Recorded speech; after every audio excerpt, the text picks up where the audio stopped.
8-20-20-20 August 2020. Bira po sa kalendaryo ito. Buenas ba yan? Buenas? Ay, naku po, kasi buenas ng ating pag-uusapan ngayon dahil merong isang Pangulo na talagang matapang na naglahad. Anyway, welcome po kayong lahat dito sa Katipunan Channel, sa Talakayang Bayan. Ako po si RJ Javeliana Jr. Ako po si Butch Valdez at ng KDP. Ito po si Toti Casino. Isa naman pong gabing talakayan na talagang ito ay talagang parang boxing na pinanood mo. Oo. Rock and roll to, rock and roll. Mga pangulong laban sa oligarko. Naman eh. Ayan. Hindi lang na pangulo ng Pilipinas yan. Oo. Buong daigdig yan. Kanya po natin linalabas ito kasi alam nyo, ang mga iba-ibang pangulo, hindi naman lahat ng bansa, no? Makikita natin po na ang ating linalabanan, no, ay mga oligarko din dito sa Russia, sa iba-ibang lugar. Para may awakening, Pati sa mga ibang bansa, dito sa Amerika, lalo-lalo na sa Amerika. Yan ang kanilang kalaban. Kanya po natin na ginawang paksa ito dahil dito po sa parating na halalan sa bansang Amerika, no? November 8. November 8. At syempre, alam nyo po, hindi kami basta-basta magpapalabas ng mga material dito na nasasagap sa internet. Kasi alam nyo po, ang internet parang may basurahan yan. May tamang imbakan. May katotohanan. Meron ding mga kasinungalingan. May mga fake news po. Pero paminsan-minsan makakakuha ka ng matinding informasyon at kung ihambing mo sa mga ibang informasyon, nalalaman mo na katotohanan ito. Yung mga iba po, basta lang paninira, siyempre hindi mo na lang bibigyan ng masyadong pansin yung mga ganyan. Huwag hindi sinabi mo, ang internet, tambakan ng mga basura at saka yung mga masaganang lupa. Pero alam mo, ang napakaganda dito sa isi-share ng Katipunan Demokratikong Pilipino, ng Katipunan Channel, itong video na ilalabas natin. Medyo kakaiba. Ako tingin ko po, kaya ako kakaiba kasi isang pangulo ng bansa, pinakamakapangyarihang pangulo sa buong mundo, no? Merong ganitong tapang na maghayag at magsiwalat kung gaano kalalim at karumal-dumal, minamanipula ang pinakamalakas na estado o gobyerno sa buong mundo. At yan yung Estados Unidos.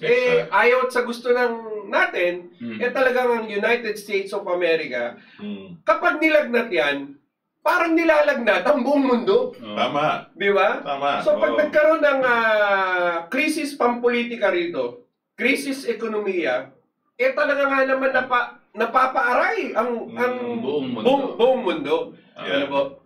Tsaka yung kanina pinag-uusapan namin ni RJ tsaka ni Toti na wala kaming natatandaan na presidente. Maski anong bansa. Nagkaroon ng ganitong klaseng paninindigan, no? At sinasabi nila hindi lang, alam niyo po, kung presidente ka, di siyempre kausap mo mga Amerikano. Pero alam din ni Trump na ang kausap niya, hindi lang mga Amerikano, kundi ang buong mundo. Lahat ng mamamayan ng iba-ibang mga bansa.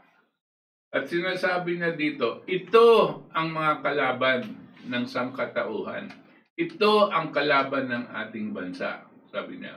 At this is the last chance. Itong darating na halalan, this is the last chance we have to be able to get back our country. No? Kung natatandaan niyo po kami sa KDP, para bagang halos parehong sinasabi natin. No? Ito na ang huling pagkakataon. Etong nandito tayo sa isang ating presidente, si Duterte. Kung hindi pa gagawin ni Presidente Duterte ang kinakailangan gawin, no? Baka wala na tayong maging pag-asa sa darating na hindi lang halalan sa darating na panahon para sa ating bansa. Kanya po namin minarapat na we share with you this speech of President Trump, because maski na ang sinasabi natin halalan po sa kanilang bansa ito, pero pag napakinggan po namin, kaming tatlo, medyo tinatamaan kami dahil matapang, tapos ang sinasabi niyang kalaban ay katulad na rin po ng kalaban natin. Hindi na lang ginagamit ng salitang oligarko, ginagamit niya salitang elitista, mga korporasyon na may hawak ng mga ekonomiya. Kaya panoorin niyo po, tapos nun talakayan natin. Okay. Our movement is about replacing a failed and corrupt political establishment with a new government controlled by you, the American people. The Washington establishment and the financial and media corporations that fund it exist for only one reason: to protect and enrich itself. The establishment has trillions of dollars at stake in this election. For those who control the levers of power in Washington and for the global special interest, they partner with these people that don't have your good in mind.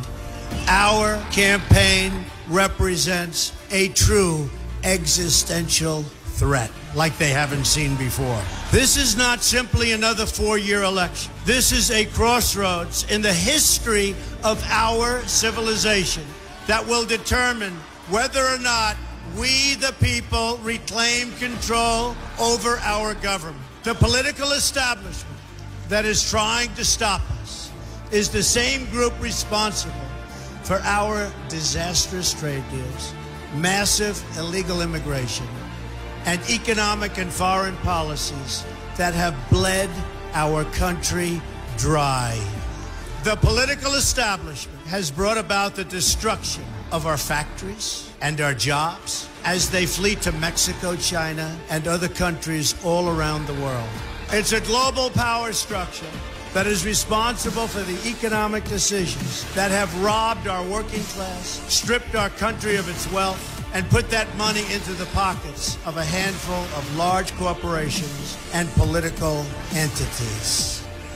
This is a struggle for the survival of our nation, and this will be our last chance to save it. This election will determine whether we're a free nation or whether we have only the illusion of democracy, but are in fact controlled by a small handful of global special interests rigging the system, and our system is rigged. This is reality. You know it, they know it, I know it, and pretty much the whole world knows it.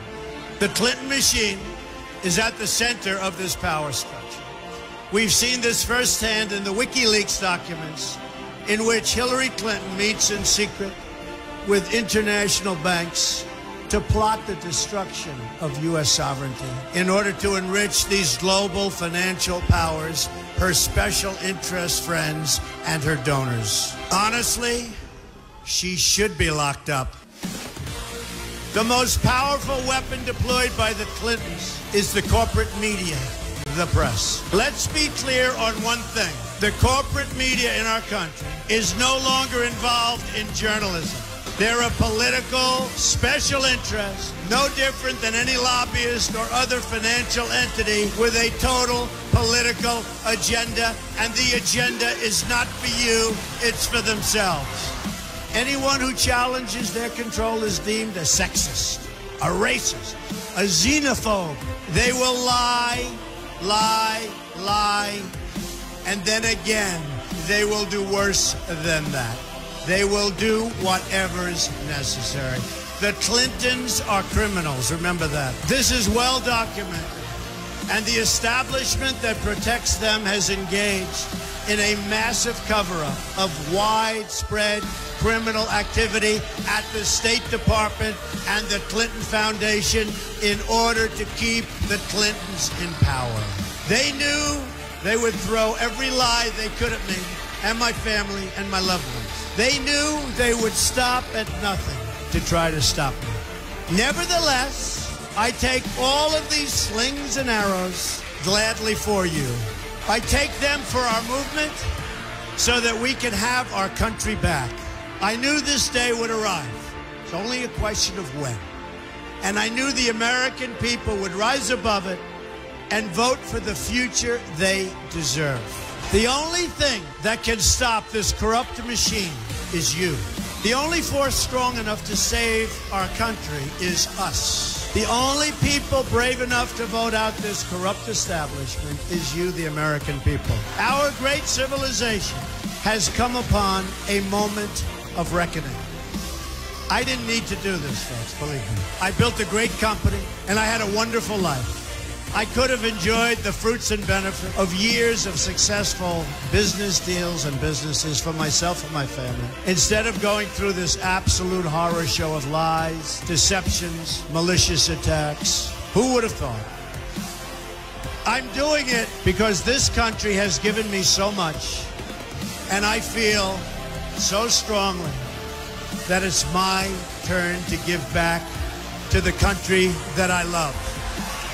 I'm doing this for the people and for the movement, and we will take back this country for you, and we will make America great again.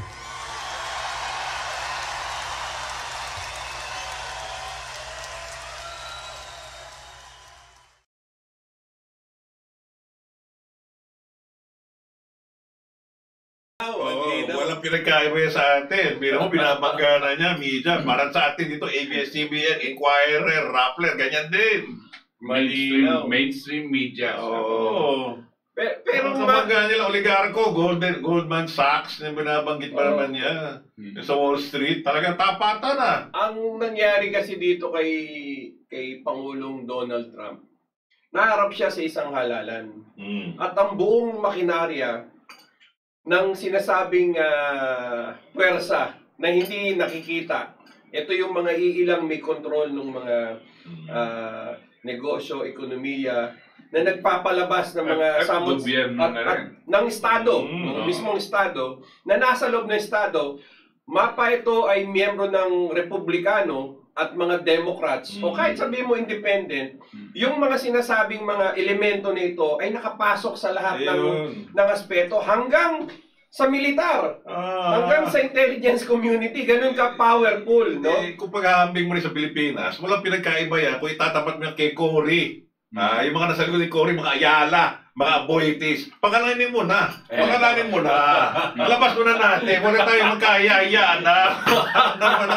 Kulang na tayo sa oras eh. Ito yung binabanggit. Labas na, labas. Ito yung sinasabing oligarko. Oligarko, yan. Na nasa maliit na tasa, na may control ng malaking bahagi ng buong ekonomiya, buong buhay. Ay sa Estados Unidos, ay ganun din. Hillary Clinton, Obama, Bill Clinton. Ang totoong bossing ng mga yan, yung imperyo. Sino nga naman yun? Yung imperyo. Doon, yung mga nandun sa British United Kingdom. Ayan, yung British Empire. Pero kasabwat nila yan dito sa sinasabi nating deep state. Yung sinasabi natin mga grupong yan, kasama na dyan yung mga corporate businesses, kasama pati na yung mga ahensya ng Estados Unidos. May mga tao yan sa CIA, nasa kabinet po ng Presidente Trump. At itong mga bankero na merong headquarters sa London, sa England, magkakasama po ito. At ang sinasabi niya, itong sila Clinton, no? Nakipagpirmahan yan sa mga bankero. Ang kanilang talagang layunin, pabagsakin ang ekonomiya ng mismong bansang Amerika at pairalin ang interest, ang corporate interest ng mga oligarko. Tayo po, ang ginagamit nating salita yung oligarko, no? Pero ang ginagamit ng salita yung mga elitista ng korporasyon. Kasi hindi lang po mga oligarko ang kalaban nila. Kasi sa bansang Amerika, nandiyan na sa gobyerno, nandiyan na sa Wall Street, nandiyan na sa mga malalaking korporasyon. At nandito na din sa mainstream media. Lahat po ng mainstream media. Kung nakikita niyo po, nung sinasabi niya tungkol sa mainstream media, pati na yung Fox News. Ang Fox News po, ang kilala yan na Republican. Ito po yung partido ni Trump. Pero hindi niya tinigilan. Sabi niya, mainstream media, lahat. Kasama na rin yan. Kasi ang interest nila, sa katunayan, sabi niya, hindi ang interest ng mga mamamayan. Ang interest niyan pang sarili. No? Para bagang nagpinapag-usapan natin yung sitwasyon. Ano sinasabi niya? They sell lie, they lie, they lie, they lie. Sinungaling. At kung ihambing mo yung nangyari sa Estados Unidos, bago nangyari yan dito kay Trump, nangyari yan doon sa Russia. Pag-collapse ng Russia, pumasok yung mga new oligarchs. Marami. Siguro mga 10, no? Sa panahon ni Yeltsin. Kasi nagkaroon ng privatization. So, talagang winiken nila yung Estado. Pag sinabi mong winiwiken yung Estado, pumapasok yung corporate financial interest versus dun sa role dapat ng Estado. Sinasabi ng mga komersyante o mga negosyante ng mga oligarko, ang langis, huwag nyo nang patakbuhin yan, gobyernong Russia. Ibigay nyo na lang ito sa pribado. Nakita ni Putin yan. No? Pero si Yeltsin ang pangulo noon. Si Yeltsin, di ba natanggal na si Yeltsin? Pumasok na itong si Putin. Tapos, panahon ni Yeltsin, bumabagsak ng ang Russia, di ba? Ang pumasok, nung bumagsak, bagsak ang ekonomiya ng Russia. Kayo po mga medyo may edad na rin ng konti, matatandaan nito. Bumagsak ng Russia, nangailangan sila ng tulong. So ang bansang Amerika, kunwari, magtutulong sa kanila. Ang pinadala po nila dyan na tutulong sa kanilang ekonomiya, ang isang tao, ang pangalan niya, Jeffrey Sachs. Tama. S-A-C-H. Yan yung kapitalista ng Wall Street. Yan ang tiga Wall Street. Ano ba yung Goldman Sachs. Tiga doon. At so, si Jeffrey Sachs, yung one of the partner ni Goldman. Right. Now, siya ang pumasok na kunwari tutulungan yung ekonomiya ng bansang Russia. At ginawa niya na ang gobyerno walang papatakbuhin ng mga negosyo. Ang gobyerno, pati na yung public utilities, yung mga oil, yung mga bibigay sa privado sektor. Okay. For a while, ginawa ito. Pero nung nag-isip si Putin, at sabi niya, medyo malabo ito. At hindi kami papabayan umunlad nito dahil hawakan kami ng mga foreign creditors. Kasi lahat yan mga ngailangan ng utang di ba? At tapos ang sinabi niya, hindi. He started nationalizing the critical industries. At kinulong niya yung mga oligarko. Kinulong niya lahat. Yan ang may bayan. Hanggang ngayon po, nasa kulungan niya mga yan. Kasi mga kriminal yan, laban at mga traidor sa bansang Russia. Tapos yung langis. Alam niyo po yung langis ng Russia? 3 may-ari dyan. Yung British, Amerikano, tsaka Russia. Alam niyo po, makikita niyo po kung gaano katapang yan. Sabi nga sa British tsaka sa Amerika, hindi niyo pwedeng pag-aari ang langis kasi critical industry sa amin yan.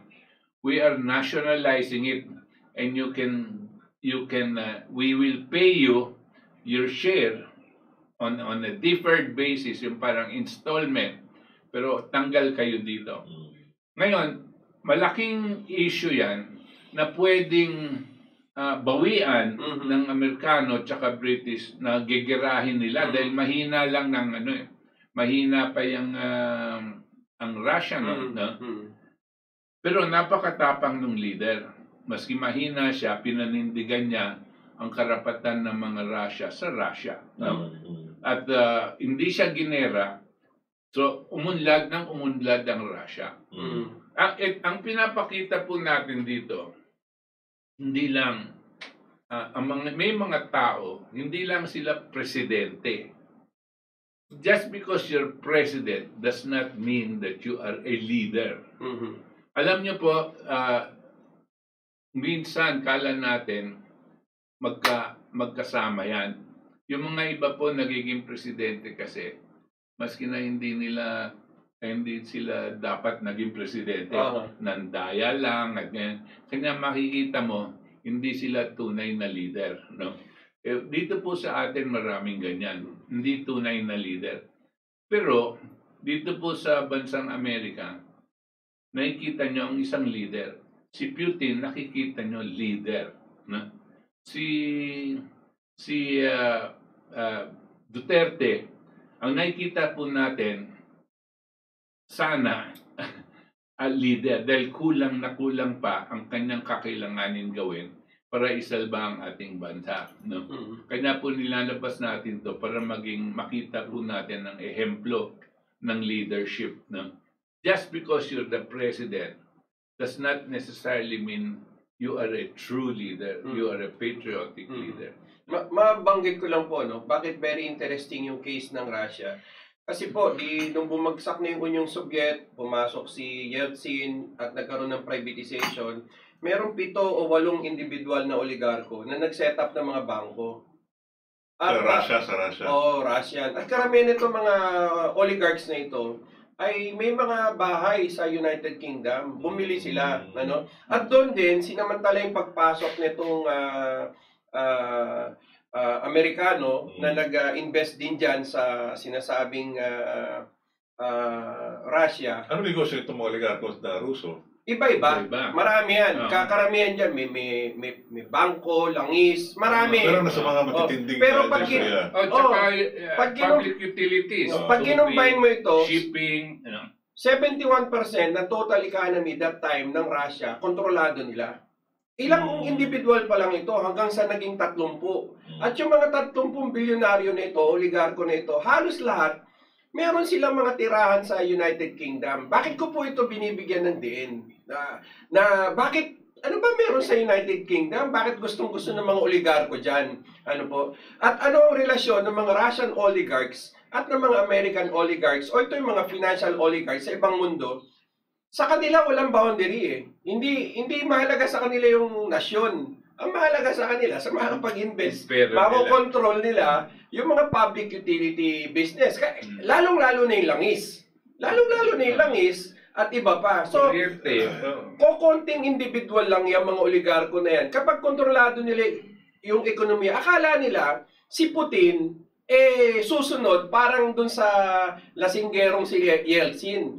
Hindi. Ang ginawa ni Putin, dahil nagbigay pa ng isang kandidato na si Berezovsky yata yung yung nilagay nilang kalaban kay Putin, pinakulong ni Putin.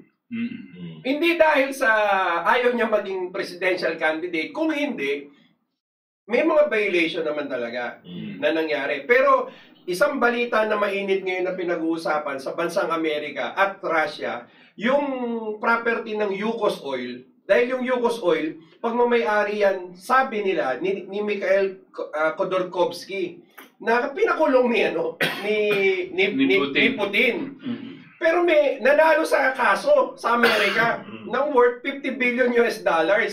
So parang nalagay ngayon si Russia doon sa alanganin kasi kinuha niya yung asset nitong oligarko nito eh. Kaya naman niya kinuha yung asset dahil binalik ni Putin para sa taong bayan. Sa taong bayan. Sa gobyerno. Hindi doon sa personal na bagay niya. So, yung mga elemento na tutulak ng mga kaso na ito, sigurado ako, part yan nung buong deep state, no? Part yan nung buong financial oligarchy, paano nila magkaroon ng pressure. Katulad ng pressure na ginagawa nila kay Trump ngayon, yun nga lang si Trump, dahil isang negosyante, isa ring self-made billionaire, Alam naman natin na si Trump, pwede rin nating masabi, makategorya na isa siya sa mga oligarko.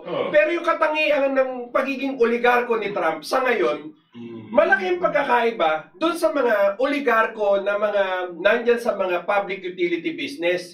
Siya wala naman sa public utility business Yun ang difference. Pero hindi siya oligarko na talaga, kasi pag sinabi mo oligarko, malakas ang impluwensya mo sa pamahalaan. Kasi nung lumalago ang kanyang negosyo, hindi naman naglalaro siya sa batas ng negosyo. Doon papasok ngayon yung good oligarchs and siguro bad oligarchs. Basta sinabi mong oligarko, parang masama Pareho silang kapitalista, pero pagkakaiba nung sinasabi natin na oligarko, yung mga oligarkong may control at negosyo sa mga public utilities. Hindi. Pero pag sinabi mong oligarko, talagang ini-impluwensya na ang gobyerno. Pag hindi ka nag-impluwensya ng gobyerno, kapitalista ka lang or industrialist. Ganun lang ang pananaw ng mga may pilantro. Tama yun. Pero pareho naman tama yung sinasabi ninyo. Ang nangyayari kasi, yung mga nasa gobyerno, binibigay nila yung negosyo na dapat sa gobyerno, binibigay nila sa pribado sektor. Nagiging malalaking oligarko monopolya na nga Nagiging monopolya. Tapos sa atin, kapag sinasabi natin oligarko, ang sinasabi natin talaga dito sa public utilities, di ba? Kasi ito, ang kinakailangan, walang question, kinakailangan nasa hawak po ito ng gobyerno. Kanya po namamatay ang mga mamayan. Pero dito sa at kung wala sila diyan sa gobyerno, hindi nila hinahawakan ng public utilities, pero meron silang mga negosyo at umunlad naman sila diyan, hindi mo na-question yan, Pabayaan na natin sa kanila. Now, sinasabi lang natin, ginamit ba nila ang gobyerno para umunlad sila? Paano naglagay ba sila sa gobyerno? Nagkaroon ng korupsyon. Nagkaroon ba ng korupsyon? Itong mga nagtatayo ng mga subdivision, naglagay ba sila dito sa mga councilor, sa congressman, o sa governor, o kung sino man? Ano pa oligarko po yung mga ganyan. At hindi lang oligarko, lalo na sa subdivision, mga land grabbers pa po yan. Kasi yung pagpapatitulo ng mga lugar na hindi dapat nila pinatitulo, ay malaking lagayan dito sa land registration tsaka sa registry of deeds, para lang mailipat yung mga titulo sa kanila, makakagawa sila ng subdivision. Ganyan po ang racket dito sa ating bansa. Ngayon, pero ang prinsipyo na kalaban natin ay walang pinagkaiba sa mga kalaban din nila, Iba-iba lang ang quality ng oligarko nila. And these are the times that you need true leadership. Kasi ang tatanong mo talaga sa isang leader, kanino ka ba? Dito ka ba sa mga oligarko o para sa mamamayan? We the people. We the people. At ang sinasabi dito ni Trump, sinasabi niya na rin sa atin, walang lulutas dyan kundi tayong mga mamamayan. We cannot solve this. And if we allow this to happen, this is our last chance. Nung sinabi ni Trump yan, this is their last chance because he knows that if the other group wins and he's prevented from becoming president, sila na po ang mangunguna dito sa paggegera sa mga ibang bansa. At malamang matutuloyan po itong World War III. Yan po ang kinakatakutan niya, maski na hindi niya sinasabing diretso. Yun ang alam mo, ito yun. Yung sabi mo kanina, Professor Butch, na dito sa atin, yung mga land grabber. Naalala ko nung araw, nag-ahente ako sa mga lupain at meron akong inalok na isang lupa at maliwanag, kitang-kita na talagang irrigated. Talagang yung agos ng tubig napakalakas. At sabi nung may-ari mismo, sabi mo, binibenta niya. Wala siyang pangalan kung kanino ibenta. Kasi nga, sabi niya, matanda na yung babae. At sabi niya, gusto nga na niya maibenta kasi para naman makinabang daw sa konting yaman at kinita niya. Na hindi niya nalalaman na pinagpabawal ibenta yung lupain niya kasi daanan nga ng tubig. Talagang ang agos talaga. Tsaka ang tubo talagang masagana, no? Pero kulang tayo sa batas na pag meron talagang lupain na integrated at naibenta at ang gamit nun na hindi pang agrikultura at ginamit na subdivision, dapat agad meron agad yung penalty. Palagay ko hindi yung... Dapat agad may penalty. Ang kinulang dun, yung measure na okay lang magbenta kung ayaw mo nang kung gusto bitawan para makita mo. Pero yung paggamit ng lupa, i-convert mo from agriculture to commercial, yun palang matinding kasalanan yun. Ang palagay ko, napakarami na nating mga batas na pwede magprotekta dyan sa mga issue na yan. Ang problema natin, ang bumubuo ng Senado, ang bumubuo ng Kongreso, ay karamihan, kinatawan o mula mismo sa paksyon ng mga oligarkiya. Huwag na tayong lumayo. Huwag na tayong lumayo. Ang number 1 senador ngayon, produkto nitong Smartmatic na sinasabi, si Cynthia Villar. Ang anak niya, DPWH. At ang kanyang asawa, si Manny Villar. Ito ngayon yung sinasabing number 1 na pinakamayamang oligarko sa Pilipinas. Ikalawa, si Ramon Ang. Di ba meron siyang airport na pinaplano dyan sa Bulacan? Ang tingin ko doon, land banking talaga ang punteriya. So anong nangyayari dyan? Sa mga land conversion na nangyayari dyan, yung mga lokal na mga politiko, kukunin ngayon dahil meron ng plano, dahil strategic yung pagpili, sino mang may pera? Oligarko. Kaya nga sinasabi nga ni Pangulong Duterte sa SONA, yung National Land Use Plan dapat ipabatas na. Bakit naman hindi na pa? Naka-4 na SONA na, ilang beses sinabi yung National Land Use Plan, hindi mapatupad-tupad kung sino ko si Hoda na talaga dapat ang mga mamumuno niya. Ayaw ni Villar para, hindi, si Kiramon Ang na lang nga. Kung sa Bulacan lang, ilang lupain doon na talagang agrikultura na i-convert. Hindi lang siguro ang may kapangyarihan. Hindi lang may kapangyarihan dyan yung Senado, Kongreso. Kung mo yung mga yung mga councilor. Ayaw ng mga ayala niyan. Hindi, yung mga councilor mismo na babayaran, yung mga councilor ng bawat munisipyo, kasi nga, meron tayong local government code na binigay silang kapangyarihan, magdeklara. Kaya nga yan local government code, basura na dapat yan.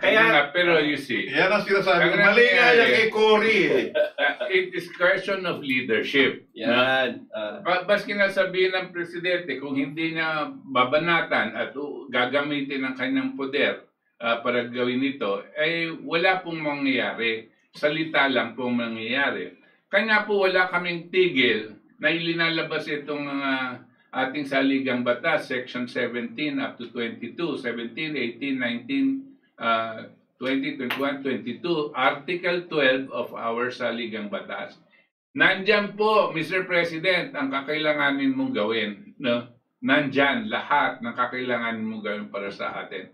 Para lahat nitong mga nagiging problema linalabas ngayon, it will be more expedient for you to be able to solve this. But you have the power, no, as given to you by the same Constitution that was passed in 1987. Gusto ko lang balikan ulit itong si President Trump. Alam niyo si President Trump, no, para hindi tayo masyadong malihis, no, ay kanya natin linabas ito, ay he is being demonized by his own countrymen, no. The same people in the United States are demonizing him. Just imagine, no? Yung buong legislators na mga, kasi po kontrolado ng Democrats yung lower house parang mga House of Representatives natin, kontrolado ng oposisyon. Wala silang ginawa kundi sa labas ng mga kasinungalingan. Lies, lies, lies, and lies. Walang pakialam. Talagang didiman. Ito naman mga nasa mainstream media, lalong-lalo na siguro kung buhay na buhay pa itong ABS-CBN, lahat sila kukunin itong mga lies at ilalabas ng ilalabas. Ginagawa po nilang demonyo si Trump. Kami po hindi namin kakilala si Trump. Pero alam natin, nararamdaman po ng tao kung sinong inaapi.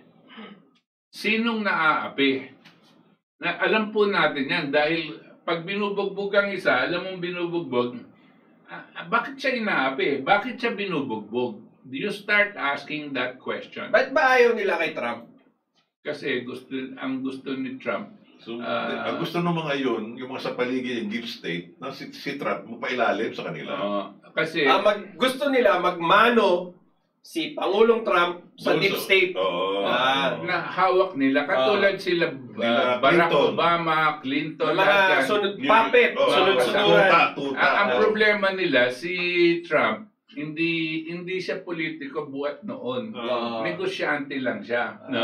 Tapos nakita niya itong sitwasyon at gustong, dahil ang mga taong bayan noon, sawang-sawa na. Katulad po ng nangyari kay Presidente Duterte.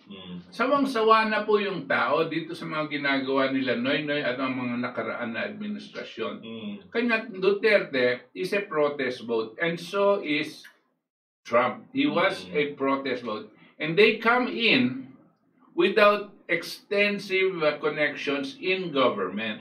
Kanya kung sino-sino lang ang linagay na wala siyang magagawa, magnanakaw. Lahat ng pipiliin niya, nagnanakaw, di ba? Halos ganyan na rin ang nangyayari kay President Trump. Kanya ang pinupuntahan na lang po ng Presidente Trump ay ang taong bayan. Kasi sinasabi niya, lahat ng paninira sa akin, all the slings and arrows that are hitting, I will take it, sabi niya, because I have something to give back to the country. That yumaman daw siya dahil dito sa Amerika. Napakalaking utang na loob niya sa bansang Amerika at gusto niyang isalba para sa taong bayan. Si Duterte, wala pong pinagkaiba yan. Pero ang kinakailangan po ni Mr. Duterte, Presidente Duterte, bitiwan niya itong mga kaibigan niya na oligarko. Tanggalin niya itong mga kaibigan niya na mga traidor sa gobyerno. At sabihin niya sa taong bayan, samahan niyo ko, ayusin natin para magkaroon tayong magandang kinabukasan. Ang problema, Professor Butch, itong mga isisiwalat natin sa programa natin dito sa KDP, Katipunan Channel, hindi nakakarating kay Pangulong Duterte. Ganon din yung mga pinupost sa social media. Kasi nga meron siyang cordon sanitaire. Lahat ng mga impormasyon na talaga nagsasawalat ng katotohanan, sinasabi ng mga nasa paligid niya, yan ang kasinungalingan. Yan ang hirap eh. Ganyang klaseng sistema meron tayo dito. Kaya maski ilang beses na natin sinisigaw ito, hindi na nakakarating sa kanyang kaalaman dahil nga na-influence siya ng mga nasa paligid niya at binabasura ito. Meron po talaga mga ganyan. Pero hindi tayo, kanya nandito tayo ngayon. Alam na natin yan buhat noon. Babarahin at babarahin tayo ng mga aliporis niya para hindi niya tayo mapakinggan. Pero alam niyo po, ako'y naniniwala. Katulad po ng mga kasamahan natin, pati na rin kayo, naniniwala kayo dito. Ang katotohanan po, hindi mo pwedeng i-suppress, hindi mo pwedeng pigilan, ibaon ng matagalan. Eventually po, lalabas at lalabas yan. Lalong-lalo na pag magkakaroon tayo ng mga bagong problema, katulad ng COVID, ngayon lumalabas na walang kakayanan itong si Department of Health. Walang kakayanan itong mga economic managers niya. At walang maibigay na programa para mahusay, maiibsan ang kalagayan ng mga taong bayan at magkakaroon tayo ng paraan para wag tayo magkagulo, wag tayo magkaroon ng mga looting, ganyan, Wala pong ganyan, pero nabibisto. It takes a while probably for the president to react correctly. Pero palagay ko, maski pa paano, sa dami ng mga nakikinig sa atin, maski na pagkwento-kwentuhan lang yan sa mga kanilang kaibigan, palagay ko, maski pa paano, aabot din sa kanya. Yun ang kagabi, yung kanyang minumurang kagawad na barangay, maliit lang na barangay na isang binata niya at minura-mura na niya dahil ikaw magbantay ka, dahil ikaw nahuli ko nagnanakaw. Ano ba naman yung pupunahin niya, yung barangay, samantalang kapaligid niya, eto na yung talagang ginagago na tayo. Si Duque. Si Duque. Sinasabi, kailangan daw mag-mask, Kailangan daw may agimat May agimat. Godfather ng PhilHealth. Godfather ng mafia. Ng mafia ng PhilHealth. Yun ang mahirap Yung Vice President, sinabi ng pangalan niya. Palagay ko po, di ba, ating paksa, yung mga pangulo na laban sa oligarko. Itong kay Trump, yung may tanong ko kanina, sabi ko, ba't ba galit na galit sila kay Trump? Sa ating opinion po, number one, ayaw nila na si Trump ay gumanda ang kanyang relasyon sa Russia. Bansa ang sinasabi natin, hindi kay Putin. Dahil si Putin, nire-represent niya yung bansa. Tulad ni Trump. Ganyan din sa China. Ganyan din siguro yung iba pang mga relasyon na gustong buksan para magkaroon ng pandaigdigang kooperasyon, pandaigdigang kapayapaan, para lumusog ang ekonomiya ng bawat bansa na may paggalang sa mga soberenidad ng bawat bansa na ito. Ito po ay taliwas doon sa tunguhin ng mga oligarko. Dahil ang mga oligarko po, ang gusto lang nila ay sila lang ang happy. Gusto nila, sila lang ang happy. Ibig sabihin, sila lang ang umuunlad, lumalaki ang kanilang tubo sa pamamagitan ng pagkontrol ng mga negosyo sa mga iba't ibang estado na ito. Kung magtatagumpay si Pangulong Trump sa ganyang direksyon, magandang ano po ito, senyales na buksan yung usapin ng pagtutulungan, kooperasyon, pagsulong ng buong mundo, hindi lang ng isang estado para sa survival ng sangkatauhan. Lalong-lalo ngayon, panahon ng pandemya. Saan ka ba naman nakakita? Halimbawa, yung military-industrial complex. Pag sinabi natin sa Estados Unidos, military-industrial complex, isang pangkat yan na napaka-powerful.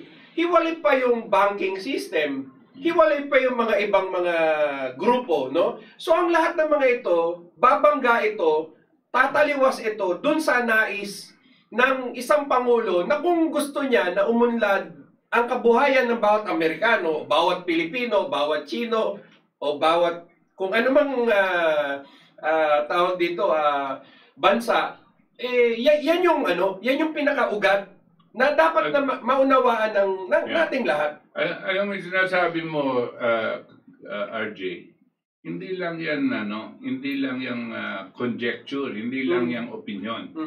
Siya mismo, si Trump mismo, ang sinabi niya, ako ang presidente ng Amerika, lahat ng gagawin ko para sa kapakanan ng mga Amerikano. Si President Xi ay isang dakilang leader at lahat ng gagawin niya ay talagang para sa kapakanan ng China. At ganyan na rin si Putin. No? Ang magandang pwedeng mangyari na kami lahat, basta pinaprotektahan natin ang interes ng ating mga kababayan, pero meron tayong tulungan, meron tayong collaboration, no? Para lahat ay uunlad. Alam niyo po, itong sinasabi ko is just paraphrasing what President Trump has already said. That's why he's a very important person, and his election is also important. That's why we're saying this, no? Not just as an example, but his leadership is very important. If he loses, those people that are against him do not have the same concept. Ang kanilang konsepto ay ganito. Kami ang Amerika, kami dapat ang mamumuno sa buong mundo. Kami ang imperyo. Kami ang imperyo.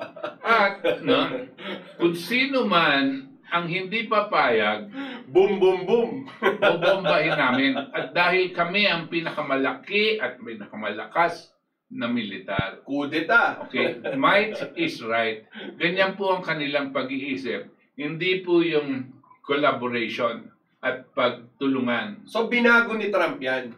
Lalo na yung policy niya dun sa yung foreign policy na regime change. Oo, pinanunsyo niya. Pinanunsyo niya mismo. Noon sabi niya, when I'm president, I promise you there will be no more regime change. Okay. Pinangako niya yon. Ngayon, yung sumasabotahe dyan sa kanyang pangako, yung kanyang tao mismo na hindi niya matanggal-tanggal. Dahil nga, palapit na itong eleksyon. At yung taong yon ay hawak ng Republican Party, yung si Pompeo. No? Ito naman ang akin, ano? Nung minata niya si Hillary Clinton at si Bill Clinton, yung panahon ni Clinton, Obama. 19, teka, unahan mo natin kay Clinton. Dahil si Clinton, mga 1980. Si Clinton, nanalo yan kay George Bush at si Reagan. Yung Reagan and Bush, Republican. Dumating si Clinton, Democrat. Pagkatapos ni Clinton, si George W. Bush Jr., dalawang term si Clinton, and then pumasok si Obama, tinira na niya si Obama. So yung mga panukala ni Clinton at ni Obama, alam niya, yan ang mga nag-iipit sa ating sa ekonomiya ng Amerika. Pero hindi na niya sinama si George Bush Jr. Pero sabi mo nga, yung Republican ticket, kasing sama rin ng Democrats. Kaya lang, hindi lang matira-tira ni Trump yun, kasi nga nasa loob siya ng partido ng Republican. Right. Pero sa totoo lang, ang talagang puso ni Trump, independent talaga, of Republican. Kasi nga, sa sarili niyang kayod, yumaman siya. Hindi katulad itong mga dumaan ng mga dating Pangulo mula kay Reagan, Bush. Si Bush talaga yumaman niya sa langis, no? Si Clinton, yumaman sa pagiging politika. Si Obama, yumaman. Ito mga to, puro trapo. Wala silang, kundi alipin sila ng mga oligarko. Wala silang kakayanang bayag, lumaban sa mga oligarko. Hindi katulad ni Trump, kasi yaman din yung mga oligarko. Kasi sabi, hindi nyo ko pwedeng utusan. May kakayanan ako. Kaya nga sa akin, nandun sa poder na kaya mo. Ngayon, ilalagay natin sa sitwasyon ni Duterte, noong panahon ni Cory, anak ng asindero, pumalit si Tobacco, nagnakaw, pumalit si Erap, saglit lang, pumasok si Gloria, dating anak ni Presidente Diosdado, kapag asawa nung Arroyo, at pumalit naman si Noynoy. Puro ng mga mayayaman. Pero lang siguro kay Tobacco, pero sa Tobacco, kahit paano, kumuha rin niya. Malaking nakuha. Ngayon, nandito tayo kay Duterte, ang kanyang performance lang, mayor lang, alkade lang, ng Davao. Samantalang ito mga nahilera, mga kilalang mga personalidad dito sa Metro Manila. Kaya ngayon, darating na sa loob ng 2 taon, ito nga, nagkakaroon na ng kampanya sa atin eh. Sinasabi, ipasok na itong si Sara, ipasok na itong si BBM, ipasok na itong si Bongo, ganyan. Nagtitingnan sila sa personalidad. Hindi nagtitingnan, asan ba yung katangian ng Pangulo na talagang ilalaban nila? Ito mga talagang nag-aalipin sa mga mamamayan. Hindi lang katulad ni Trump. Ang kalaban niya talagang maliwanag. Buo eh. Kilala niya yung kalaban eh. Buong establishment. Kaya nga rin, Trump establishment. Media. Yung buong imperyo ng media. Wall Street. Yung sarili niyang poder. Yung sarili niyang poder, tinitira niya. Military Industrial Complex. Military Complex, tinitira niya. Yung actually mga within the party, sa Republican, kaya binabanggit niya yung we the people para makita yung pagkakaiba. Republikano ko, pero naniniwala ako sa tunay na boses ng taong bayan. Kung nakikinig ako sa boses ng taong bayan. At halimbawa, yung policy na doon sa mga illegal immigrants, ako naman kahit ako yung presidente ng bansa, at alam ko may mga illegal immigrants, natural, dapat ang una mong poproteksyonan yung iyong mga kababayan. Dahil malaki sa ekonomiya ng Estados Unidos, ay nakakain na naman talaga nitong mga immigrants na ito. Pero bilang Pangulo, ang pangunahin na dapat natignan mo ay yung mamamayan. Normal yun. Ang problema, katulad nila George Soros, nagpamarcha pa ng dyan mula sa Latin America ba yun?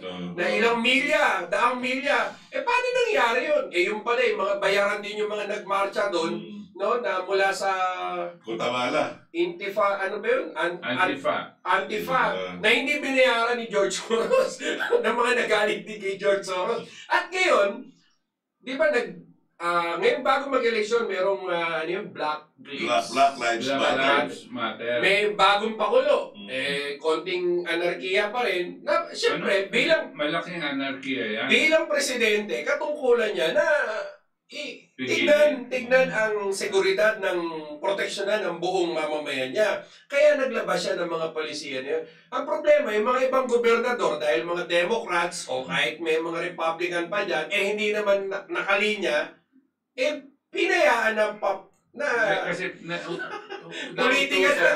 nautusan sila ng deep state, pabayan mo magkagulo. Kasi gusto nila bumagsak talaga yung ekonomiya, no? At pwede nilang ibintang kay Trump. Alam mo yung Antifa, yung Black Lives Matter, ginawa nilang talagang racial, no? Lahat ng mga black US citizens ginamit. Tapos tuwing may rally, di ba nagkakaroon ng basagan at looting. Yung leader mismo, nung ini-interview sa CNN, sabi nung leader nitong mga naglulut, sabi niya, okay lang mag-loot sila, no? Okay lang total yung mga kumpanya niyan, may insurance naman yan no? Para mo bang binigyan ng lisensya publicly na magnakaw at magsira ng property ito? That is anarchy and you're fomenting chaos talaga, no? And siyempre, babagsak yung ekonomiya mo. Lihitin mo po yung issue doon kay Floyd, no? Dapat magkaroon yun ng hustisya. Pero hindi dapat na gamitan mo ng dahas o ibang paraan at ang mga tao na nasa likod ng pagpapaypay nito para pahinain yung isang administrasyon. Ang tawag natin doon ay destabilisasyon. So yung destabilisasyon na nangyayari ngayon, hindi lang yan sa Estados Unidos. Kahit sa Belarus ngayon, aktibo yung mga destabilizer na katulad nangyari dyan sa bansang Ukraine. Di ba? Kung ipapattern mo, may mga alagad talaga itong deep state na ito na mga tao sa iba't ibang bansa ng mga nakaabang na dahil siguro baka nasa payroll sila nung deep state na ito. Ang umakamada dyan, deep state nga, pero yung tao nila dyan, si Pompeo, yung Secretary of State ng Amerika. Hindi lang sa Belarus yung ginagawa niya. Belarus kasi kapitbahay lang ng Russia. Katulad ng Ukraine. Pag nakuha nila yon at sila na may hawak ng liderato ng Belarus, lalagyan na naman nila ng mga missiles dyan. Nakatutok siyempre sa Russia. Ayaw ni Putin yan at sinasabi niya, pag ginawa niyo yan, magkakagera tayo. Isa pang ginugulo ni Pompeo, ng State of the of course yung Iran, pero yung Hong Kong. Yung Hong Kong talagang ginugulo nila, no? At pati na yung presidente ng isang dyaryo ng dyaryo ng Hong Kong kinulong ng China. Kasi nga sinusuportan na itong mga Bakit? Kasi may connection sa US State Department, sa CIA. Yung mga ito yung ginagawa nila na parang hindi mapigil agad-agad ni Trump. Dahil nga pag tinanggal niya itong si Pompeo, yan ang bata ng Republican Party, no? Na linagay dyan, no? So, pag tinanggal niya ngayon, baka i-withdraw. I-withdraw yung suporta. Hindi siya manalo sa darating na halalan. This is what's happening there. The Republican Party also does not like Trump. Why? Because he's making peace with Putin and with China. North Korea. He's making peace with them. No? Ayaw ng Republican. Yan gusto niya girahin na yan. No? Pero kung he's a Republican, nagkakaroon ng divide. Sige, kunwari, supportahan. Kanya ang Presidente Trump, hindi siya nananawagan sa Republican Party. Nananawagan si Trump sa taong bayan. No? And this is what is happening. No? And we want the President to depend on the Filipino people also. Our President. No? He has to depend on the Filipino people. Magtiwala siya sa taong bayan. Si Pangulong Duterte. Dahil kami po lahat ng mga mamayang Pilipino sa iba-ibang level, no? Naiintindihan po namin ang kahirapan no? kayo marahil hindi nyo masyadong maintindihan dahil nandiyan kayo sa taas at hindi papaabot sa iyo ang mga kahirapan nangyayari ngayon. Yan pong 45% or 50% na unemployment rate sa Pilipinas. Never did we experience this. Natuwan-tuwa si Harry Roque. When it is unemployment, that means there is starvation. Serious problem. Starvation po yan. You're talking about maybe 40 million, 50 million people now on the verge of virtual starvation. Walang trabaho eh. Ang dami niyan, isang kahig, isang tuka. No? Wala pong trabaho. Yan ang nangyayari ngayon. No? Huwag niyo pong masyadong hindi bibigyan ng pansin kasi baka magkaroon tayo ng looting. No? Yung looting po, pag gutom na gutom ang tao, siyempre papasok sa mga bahayan, papasok sa mga pangangalakal, magre-raid po yung mga taong yan sa mga grocery at sa mga supermarket. Gusto ng oligarko yan. Yan nga eh. No? Oportunidad na yan. At sana ang presidente gumawa na ng hakbang. Itong mga hakbang na pinopropose namin po sa inyo, declare a state of emergency, nationalize the public utilities, bring down the prices of electricity and water so that in effect you are giving back the money to the people and to the businesses. This will spur a movement for economic recovery. That is the first step. There are other steps you have to take, but ito po ang parang mandatory that you have to do. Don't worry, the Constitution mandates you actually to do it. And if you don't do it, Mr. President, it is almost like you're violating the Constitution. So, Professor Butch, tama ba na sabihin na si Pangulong Duterte, si Pangulong Trump, at si Pangulong Putin ay nagsiset sila ng president sa usapin ng halalan na ang pangunahing issue ng halalan ay ang problema sa oligarkiya? Dahil tuwing halalan, ang mga oligarko ay may mga patayan, may mga mafia, may mga sindikato yan. May influensya sa politika. No. Kaya yung usapin po na sinasabing hybrid election, yung hybrid election na yan, dito sa atin, kahit mag-hybrid pa yan, kung hybrid pa rin ang mga oligarko sa linya sa mga connection, baliwala po yun. Dadayain lang. Baliwala po yun. So, kinakailangan, tigpasin mo muna yung mga ulo ng sistema ng oligarko nito. Tulad ng pronouncement ni President Donald Trump, na talagang nananawagan na siya. Actually, yung kanyang speech na yun, hindi lang yun para sa mamamayan ng Estados Unidos o mga Amerikano, kung hindi nais niyang gisingin ang mamamayan ng mundo na ang ating mundo ngayon ay kontrolado ng mga iilang mga oligarko na ito. No? Kahit saan, yung mga malalakas na bansa, kitang-kita mo naman dyan, yung mga oligarki talaga. Ano po? Ganito rin po nangyari sa Republika ng Pilipinas, sa ating bayan. So, ayaw talaga nila na magkaroon ng mga kooperasyon, kapayapaan. Yung mga nag-iisip na sa darating na eleksyon. 2022. Pwede po ba? Huwag nyo naman masyadong lokohin ang taong bayan. No? O kaya, itanong nyo na lang sa sarili. Ito bang mga tinutulak nyo na kandidato?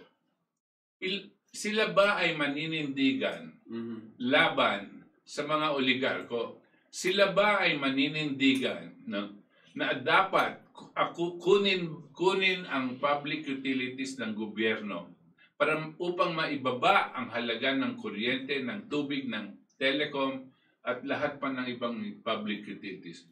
Iyan po ang pinaka number one requirement nyo dapat sa isang leader na ihahalal nyo.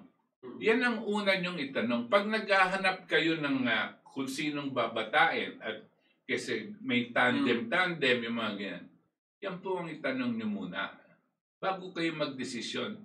Kundi, kasalanan nyo. Kung ano ba mangyayari sa ating bansa, kasalanan nyo. Kasi iniwas nyo ang tunay na kakailanganin natin sa isang liderato para lang kumita kayo sa isang eleksyon, para lang mamudmudan kayo ng campaign money, ganyan ba? No? Yung pera na yan, malamang galing din yan sa mga oligarko. Yung mga pondo na yan. Dahil yung mga yan, tataya sila para makuha yung mga kontrata sa loob ng gobyerno. Tulad nga ng mga public utilities na yan. At iba pa. Pinag-uusapan po dyan, hindi na bilyon. Trilyon na pong pinag-uusapan dyan. Trilyong piso. So kahit may magdonasyon ng 1 bilyon, kikita naman ng trilyon, chicken po yun. Kapalit ng paghihirap ng 108 million Filipinos. Right. Okay. It's time to read this messages of our perpetual problems. Ito yung last 2 days ago, ito po yung topic natin at meron pang pinahabol na mga komento. Okay, galing ka kay Margie Mabayad. We want BBM for President 2022. Ayon po kay Aurelia de Guzman, mga KTBs, mabuhay kayo, huwag ninyong pansinin ang mga bashers nyo. Silang mga mangmang, kaya walang nangyayari sa Pilipinas dahil sa kanila. Salamat, Aurelia. Salamat po. Annabel Zantua, more power mga boss from Italy. Thank you, Annabel. Mabuhay kayo sa Italy. Sean Angelo Asmolo, industrial hemp for hemp steel and hemp biomass fuel for power, heating 2 birds in one stone. Thank you. Okay, thank you. Kay Mads Kirubin, ibalik ang mga Marcos sa pamumuno sa ating bansa para may patupad ang last will testament ng pinakamagaling na presidente sa kasaysayan ng dating Pangulong Ferdinand E. Marcos para sa may kukulad ng ating bansa, Pilipinas. More power po sa inyong programa. Stay safe sa lahat, OFW ng UAE. Okay. Salamat po. Mark Sabilio, take care always. God bless, mabuhay KDP. Evangelina Zabelia, more power. Katipunan channel, watching from Chicago. Oh, thank you. From Marmalade Pie, a perpetually hilarious start of your show today. Hearken, yay, be thine always, RKDP o perpetual help. Be perpetually well, be perpetually the light. Watching in Canada, perpetually yours. Thank you.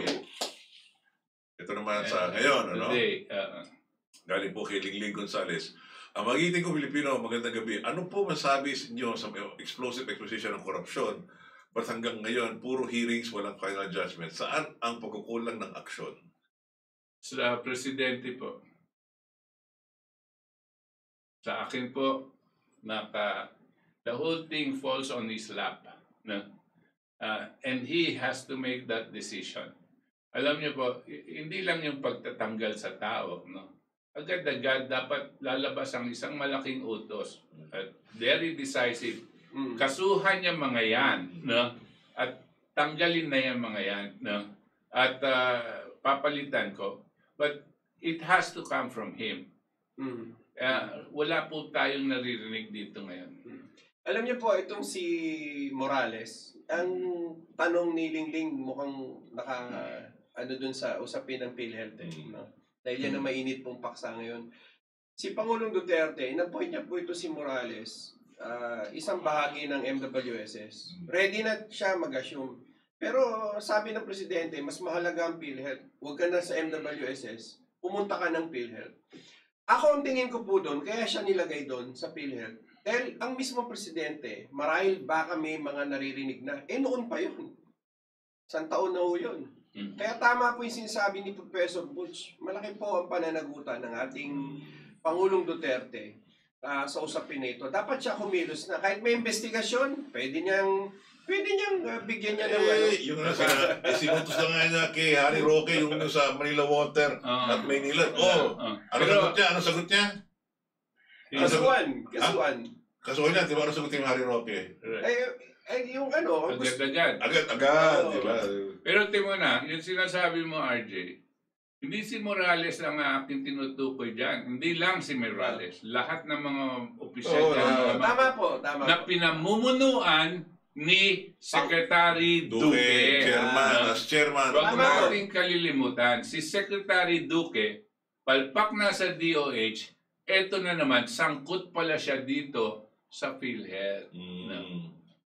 At kanya sinasabi ko, Presidente, na it's on his lap. Yeah. Wala pong difference yan, di ba? PhilHealth, ang chairman is si Secretary. Dito po sa MWSS, automatic chairman ng board, na nandun sa charter nila, ay DPWH Secretary. Bilyar. Ganun din po yun. So may aligas ka sa MWSS, bakit parang, di ba? Okay. Kaya, yun yung sagot namin sa tanong mo. From Sherazad Alonto, good evening po, KDPs. World War III, fear-mongering. No. Hindi po. Ayaw natin yan. Kapayapaan. Hindi lang po fear-mongering. You just ask, maybe you can ask our military, even if it's not privately public. Ang naval forces ng Amerikano at ang naval forces ng China, dito po sa China Sea or West Philippine Sea, naggigirian na po, nakatutok na po sila, naggigirian na. Ready? At ang Amerikano, yung kanilang mga eroplano galing sa mga aircraft carriers ay pumapasok na po sa teritoryo ng China. Pinoprovoke na po ng China. Si Xi Jinping nagbigay ng pahayag instructions sa kanyang mga kasundaluhan doon. Do not fire the first shot, sabi niya. Bakit? Alam niya po na pag pumasok sila, wala nang nakakaalam kung talagang inside the territory or not. At pag pumasok na nga, sigurado po barilin mo yan, patamaan mo, gera. Ganyan pong natatakot ngayon, nakakatakot po ang sitwasyon ngayon. Hindi po to fear-mongering. And world wars always happen, as a kaakigbat po ng isang worldwide economic collapse. Worldwide economic collapse, dadating po dyan. Yung World War II po, nagkaroon po ng collapse after World War I. Nagkaroon po din ng economic collapse before World War I. And we're going to have one if we don't learn from history. Yeah. From Ray, mga sir, ano mensahe ninyo sa karawan ng dalawang bayani na si Ninoy? Ang alam kong bayani, si Fernando, hindi si Ninoy. Bayani Fernando. Alam niyo po, tingnan niyo po, kung meron pa kayo yung 500 pesos na buhay pa si Cory noon, kaya yung 500 pesos na si Ninoy, mukha ni Ninoy ang andyan. Tingnan niyo po, katabi ng ating Philippine flag, American flag. Hindi ko po malaman kung bakit nandun yung American flag. Pera natin yan. Tignan niyo po, yung hindi ko na... Tama ka. Nalalo ko yan. May you ask yourself. Bakit niya katabi American flag? Bayani ba natin yan? Bayani ng CIA? Pwede rin yun. Ang akin naman, yung kaarawan ni Ninoy, nung kamatayan niya, anibersaryo, 21 August 1983, ay parang kumbaga konsensya lang niya nung August 21, 1971, yung Plaza Miranda bombing, na siya mismong gumawa. Parang yun na nga, konsensya niya sa August 21, papalamatay na lang ako. History repeats itself. Pero siya nga, ang kumalat niya na chismis, siya nga daw nagpasabog ng Plaza Miranda eh. Yung kapwa niya kapartido, tinira niya. Yan ang binulgar ni Buscaino or ni Victor Corpus. Kanya naman po siya naging bayani, hindi ba po dahil lang naging presidente yung kanyang asawa. Yun. Ngayon, kay Emily Figueroa, Poblete, Sigawa, good evening po, sir, sa inyong tatlo, Tito, Toti. Okay, watching from Japan. Thank you, Emily. Ang birthday niya sa November 8. Okay. Advance po, advance. Okay, alahan ko yan. Abraham Mamuad, magandang gabi po sa inyong tatlo, mabuhay kayo. From Francis L. Lazo, good evening po mga idol. From Elvinia Gahisan, watching from Molino, Bacoor City, good evening Elvinia. Rasta Imperial, we save America, we save the world, both Trump.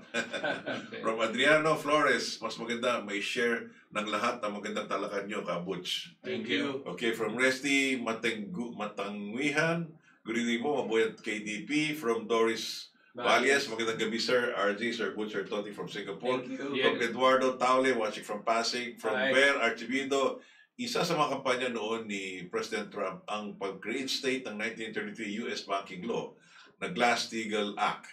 Ilang buwan ang nanalo siya sa pagkakapresidente ang British Foreign Office. Sinabing act of war ang panukala ito ni Trump. At dahil dito, hindi na dapat manalo muli si Trump o tulad niya. Yun. Ko Freddy Orendina, vaccine for NCOV 2 only. Coronavirus 2. How about the other viruses? How many vaccines will be needed by a person? Yan na nga, NCOV is a virus, not a disease yet. Hindi katulad ng COVID-19. It will cause disease later. Terms by Big Pharma influencing the World Health Organization. Terms used like face mask where eyes are included in the face, flatten instead of the curve down to zero case as objective. Yan nga, yung kagess kanina, sabi nga ni Willem, may marami masyadong strain ang virus. Isang bakuna, hindi kaya. Kaya useless ang bakuna. At sa dami-dami ng strain ng coronavirus, walang mayari. Tsaka yung daw bakuna ng mga kaibigan ni Secretary Duque, itong mga parmang ito. Ano lang, 2-3 buwan lang ang immunity. Yung sa Russia po, ang claim nila, hanggang 2 taon daw yung immunity na. From Freddy Orendina, sinipa ni Putin ang mga bangko ng Rothschild 2017, palabas ng Russia. Okay. That's right. From Angie Ver, mahirap pong pagtakbo ng isang bansa, nakakaunti lang ang iyong kaalaman. Opinion ko lang po yan. Marami ang mga sa posisyon ang ganyan, lalo na kung may personal kang pinoprotektahan. That's right. Tama nga. Yeah. Kay Raz Mendoza, greeting mga sir, ang tunay na talakayan ng bayan. From Crime Astray, magandang gabi mga tipores, kailan kaya tayo lalaya sa mga kamay ng mga ganit na oligarko watching from Thailand? Nasa atin po yan. Tuloy lang natin ito. May kalat lang itong programa na to. Sana marami makarinig at marami makaalam. From Ellen Rizzo Arenajo, good evening mga sir, ingat po kayo lagi, lalo na sa COVID. God bless you all. Thank you, Ellen. From Bernie De Vera, good evening KDP watching from Makati. Thank you, Bernie. From Doris Valles, ang problema kasi ang oligarko sa Pilipinas, nasa kamay nila ang mga pag-aari ng gobyerno, kaya sila ang nagpapahirap sa ating mga Pilipino. O nga, totoo yan. Ras Mendoza, kung ang budget ay kulang o ubus na, kumpiskahin ang lahat ng assets ng mga magnanakaw sa gobyerno plus yung mga buwis ng oligarko dahil marami dyan, minamagic at kunin na lahat ng public utilities sa gobyerno. Hindi masayang bayan, tama ka dyan, Ras. Kaya din ang aming yun din ang aming pakay. From Sherazad, Alonto, yumaman lalo si Villar nung nangutang ng pera sa SSS. Kaya naubos ang pondo ng SSS. Okay. From Eric Bautista, good evening po mga katiperes watching from Kabayanan and God bless. From Sherazad. Eric Bautista. Trump and Putin po ba ay totoong against the New World Order? Totoo po yan. Kalaban po nila yung New World Order. Yeah. Ito po yung kinakalaban ni Trump at ni Putin. But Xi Jinping, di ba? Xi Jinping. Kasama na din si Xi Jinping. China, okay. From Eric Bautista. From Eric Bautista, greeting po mga katiperes watching from Kabayanan and God bless. And then from Sherazad, Alonto, si Duque pala, minana niya ang pagkalinta sa tatay niya. Dati rin palang PhilHealth official, Medicare regime. Yeah. From Rain, sa tingin ko, kaya hindi na maitulak ni Mr. President yung kanyang gusto sa taong bayan. Hinahadlangan siya ng kanyang mga requirements at dapat kumilos na siya dito para sa bayan, para hindi na mahuli ang lahat. Hindi niya kaya Dapat po siguro, sana kasama natin ng presidente, pero kung meron po mga tao dyan na mag-uumpisa ng kilusan, no? Laban sa mga oligarko at pagsasalba ng ating bansa. Sana po magkaroon na at wag na natin po hintayin ng presidente dyan. Pag kumilos po tayo, mapapahayag po natin sa presidente na ito ang kagustuhan ng mga mamayang Pilipino. Kanya ko po sinasabi dito dahil marami na pong organisasyon ngayon nag-uusap-usap para magsama-sama. Meron pong mga organisasyon sa Dito po, katulad namin, at meron din tayong mga kausap, meron po diyan pati na itong mga RevGov na grupo, no? Revolutionary Government. At meron din mga iba-ibang mga grupo all over the country, pati na rin mga organization ng OFW are talking about this, how we can take this. And they're not talking about the president leading the movement. But of course, if he is there, we will get him and we will want him to lead it. But we cannot wait for him. No?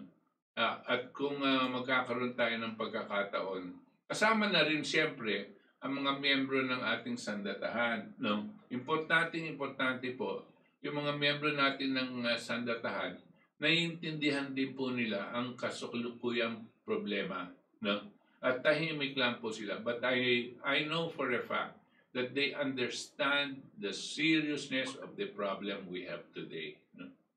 From Rusty Imperial, is simply because they want to go into war in Asia, because Trump and Asia are stopping the rollout of their New World Order. True. From Scheherazade Alonto, 2004, papalaya si Duque, super sugapa sa kapangyarihan at perang mafia godfather. From Eric Bautista, confirm na po ba ng Duke of Health is the godfather of the PhilHealth mafia? That is what the Vice President of PhilHealth disclosed. No? Yan ang sinabi niya on television in front of the Senate. Sinabi niya na ang godfather ng mafia is Duque. Duque. Ano ko, Duke.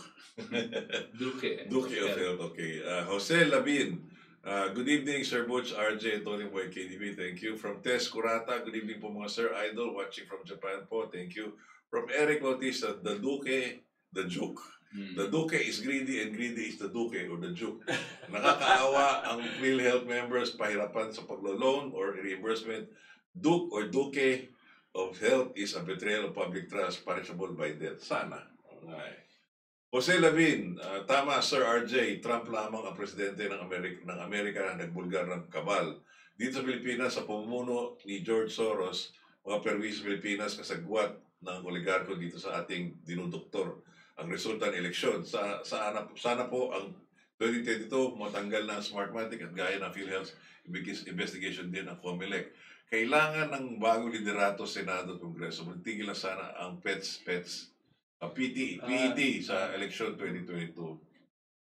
Yung Presidential Electoral Tribunal, Ben?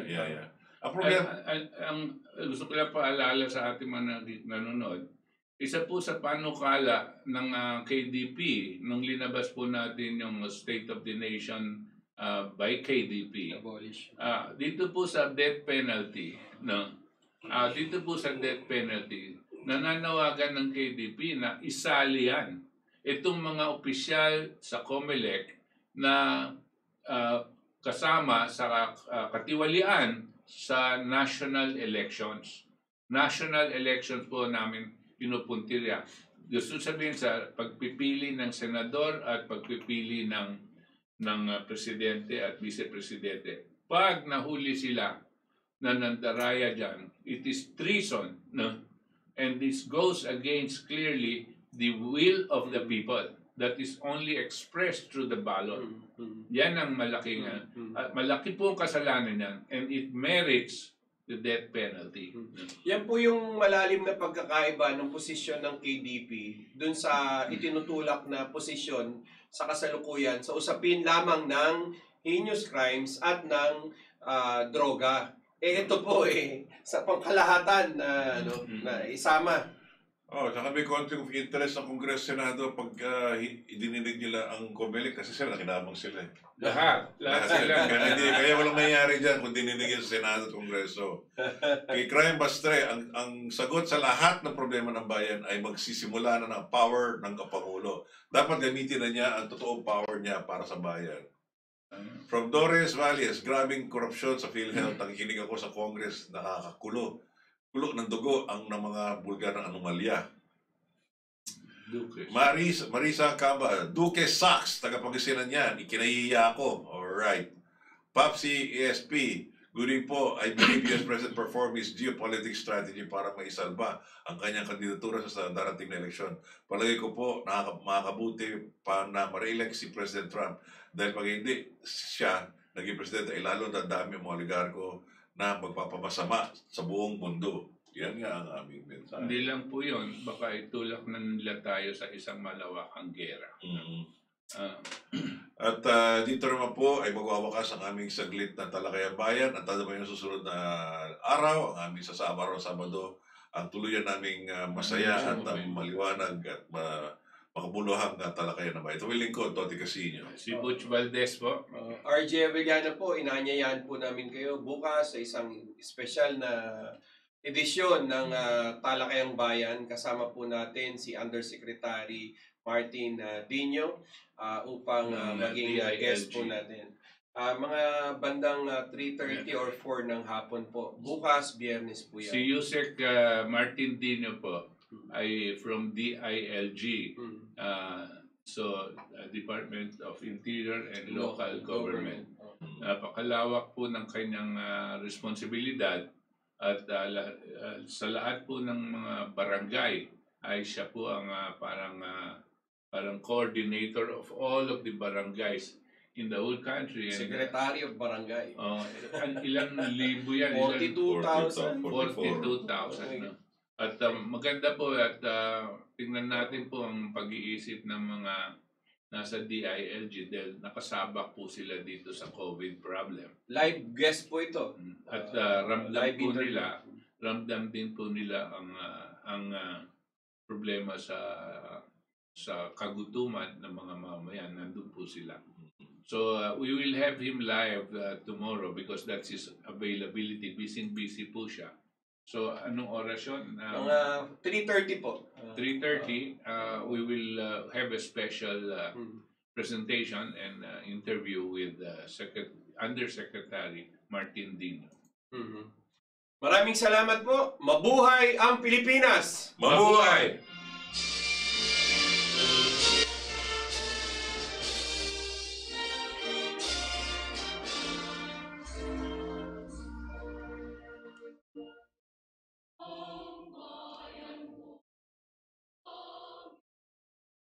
Our movement is about replacing a failed and corrupt political establishment with a new government controlled by you, the American people. The Washington establishment and the financial and media corporations that fund it exist for only one reason: to protect and enrich itself. The establishment has trillions of dollars at stake in this election. For those who control the levers of power in Washington and for the global special interests, they partner with these people that don't have your good in mind. Our campaign represents a true existential threat like they haven't seen before. This is not simply another 4-year election. This is a crossroads in the history of our civilization that will determine whether or not we, the people, reclaim control over our government. The political establishment that is trying to stop us is the same group responsible for our disastrous trade deals, massive illegal immigration, and economic and foreign policies that have bled our country dry. The political establishment has brought about the destruction of our factories and our jobs as they flee to Mexico, China, and other countries all around the world. It's a global power structure that is responsible for the economic decisions that have robbed our working class, stripped our country of its wealth, and put that money into the pockets of a handful of large corporations and political entities. This is a struggle for the survival of our nation, and this will be our last chance to save it. This election will determine whether we're a free nation or whether we have only the illusion of democracy, but are in fact controlled by a small handful of global special interests rigging the system, and our system is rigged. This is reality. You know it, they know it, I know it, and pretty much the whole world knows it. The Clinton machine is at the center of this power structure. We've seen this firsthand in the WikiLeaks documents, in which Hillary Clinton meets in secret with international banks to plot the destruction of U.S. sovereignty in order to enrich these global financial powers, her special interest friends, and her donors. Honestly, she should be locked up. The most powerful weapon deployed by the Clintons is the corporate media, the press. Let's be clear on one thing. The corporate media in our country is no longer involved in journalism. They're a political special interest, no different than any lobbyist or other financial entity with a total political agenda, and the agenda is not for you, it's for themselves. Anyone who challenges their control is deemed a sexist, a racist, a xenophobe. They will lie, and then again, they will do worse than that. They will do whatever's necessary. The Clintons are criminals, remember that. This is well documented. And the establishment that protects them has engaged in a massive cover-up of widespread criminal activity at the State Department and the Clinton Foundation in order to keep the Clintons in power. They knew they would throw every lie they could at me and my family and my loved ones. They knew they would stop at nothing to try to stop me. Nevertheless, I take all of these slings and arrows gladly for you. I take them for our movement so that we can have our country back. I knew this day would arrive. It's only a question of when. And I knew the American people would rise above it and vote for the future they deserve. The only thing that can stop this corrupt machine is you. The only force strong enough to save our country is us. The only people brave enough to vote out this corrupt establishment is you, the American people. Our great civilization has come upon a moment of reckoning. I didn't need to do this, folks, believe me. I built a great company, and I had a wonderful life. I could have enjoyed the fruits and benefits of years of successful business deals and businesses for myself and my family, instead of going through this absolute horror show of lies, deceptions, malicious attacks. Who would have thought? I'm doing it because this country has given me so much, and I feel so strongly that it's my turn to give back to the country that I love. I'm doing this for the people and for the movement, and we will take back this country for you, and we will make America great again.